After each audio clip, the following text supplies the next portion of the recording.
अभी हम जो हमारे नए शिक्षा मंत्री बना है, तो उसके बारे में जो हमारे छात्र है, जो अभी तैयारी कर रहे हैं नीट की, कोई किसी के मतलब एग्जामों की, तो उनसे हम सवाल पूछते हैं। तो हमारे बीच में एक भाई है, रवि मेहरबान।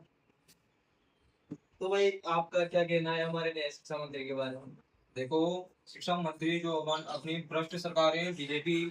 हाँ। सबसे भ्रष्ट सरकार कौन सी है? बीजेपी। अब आपको बता दूं, मैं जो राजस्थान में शिक्षा मंत्री है मदन लाल धिलावर, कहाँ का है? जो अपने चरडाना का। इसको 10th और 10वीं के बारे में कुछ मालूम ही नहीं है। ऐसे सब ऐसे शिक्षा मंत्री अपने राजस्थान में कैसे देश का विकास हो सकता है भाई? वो बता सकते हो? वैसे आप एक बात बताओ, आपका नाम क्या है?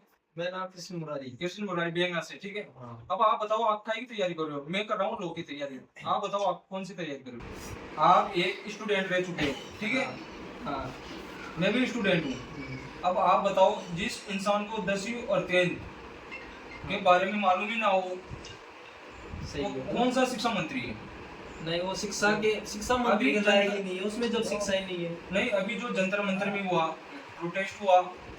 अब मैंने कई प्रकार की रीलें देखी हैं उसमें। पुलिस वाले बच्चों को मार रही है। पर बच्चे, एक बात बताओ, जो पुलिस डिपार्टमेंट है इतना भ्रष्ट इंसान हो चुका है, भ्रष्ट ही है डिपार्टमेंट पूरा, ठीक है ना। अब भ्रष्ट है, अब इनके बारे में क्या बोले? जैसे पुलिस डिपार्टमेंट है, जैसे यार कोई इंसान की चोरी होगी, किसी न किसी में कुछ ना कुछ करवाए, तो थाने में तो जाएंगे बच्चे, स्टूडेंट कहीं जाएंगे जहाँ पे चोरी होगी, तो उसकी शिकायत लेके पुलिस थाने में जाएंगे। अब पुलिस थाने का क्या शब्द है? वो तो यार न्यायालय है एक तरह का। उनको न्याय करना चाहिए भाई जैसे प्रोटेस्ट में भी गए। अब यार ऐसे सोच, ऐसी रील देखी थी मैंने कि जो सैनिक है उनको स्टूडेंट को नहीं मारना चाहिए। क्यों नहीं मारना चाहिए?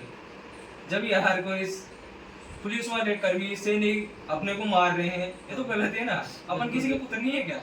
किसान के बेटे हैं अपन तो। और वो भी तो अपने अपन से हमारे बीच अपने बीच में से निकले हैं। भाई अपने बीच से ही निकले। तो मैं तो यही कहूंगा, जंतर मंतर में जो भी हुआ, शिक्षा मंत्री जो, वो तो ठीक है, इस्तीफा दे दिया उसका तो ठीक है। पर जो नए शिक्षा मंत्री आए हैं उनको शिक्षा पर विशेष ध्यान देना चाहिए। मैं तो एक ही बात बोलूंगा सबसे, लॉ का जो स्टूडेंट हो, उसे शिक्षा मंत्री का ओहदा मिलना चाहिए।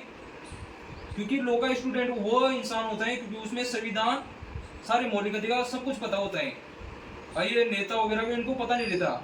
इनको यार ये पता नहीं रहता 10वीं और 10th में क्या फर्क है। बच्चों को क्या सिखाएंगे? एक दिन का ये सिस्टम था, एक बच्चे ने इंग्लिश में बोल दिया, बेटा मुझे इंग्लिश नहीं आती। ये क्या बात हुई? और बीजेपी में जितने भी ज्यादातर नेता है वो अनपढ़ है। उनको बस राजनीति करनी आती है और कुछ नहीं। क्योंकि उनमें ज्यादातर नेता, किसी के पास भी जो बड़ी बड़ी डिग्री है वो नहीं है, वैसे ही बस चल रहा है। तो सबसे पहले एक बात है, इनकी एजुकेशन देखी जाए। हाँ। मेन बात है शिक्षा मंत्री की, एजुकेशन मिनिस्टर की। इनकी मेन होता है लॉ की डिग्री कर दी जाए सिलेक्ट इनके लिए। जिनके पास लॉ की डिग्री और लॉ का पढ़ाई है वही कर सकते हैं, वही बन सकते हैं। ठीक है, धन्यवाद। तो मैं आपसे एक बात और कहना चाहता हूँ। आप सबको पता है कि शिक्षा है वो शेरनी का दूध है, जिससे बड़े बड़े आगे बढ़ गए और बहुत कुछ कर दिया। तो उस स्थान को तो एक ऐसे व्यक्ति को चुनना चाहिए जो उसको चला सके और देश में जो विकास कर सके शिक्षा में। तो और एक बात बताना चाहूंगा, क्योंकि शिक्षा की जानकारी मुझे ऐसे है, मैं हूँ राजस्थान 12 डिस्ट्रिक्ट कोर्ट का वकील एडवोकेट रविकांत मीणा। इसलिए मुझे पता है लॉ के बारे में, मूल अधिकार के बारे में, सभी के बारे में। ठीक है, धन्यवाद।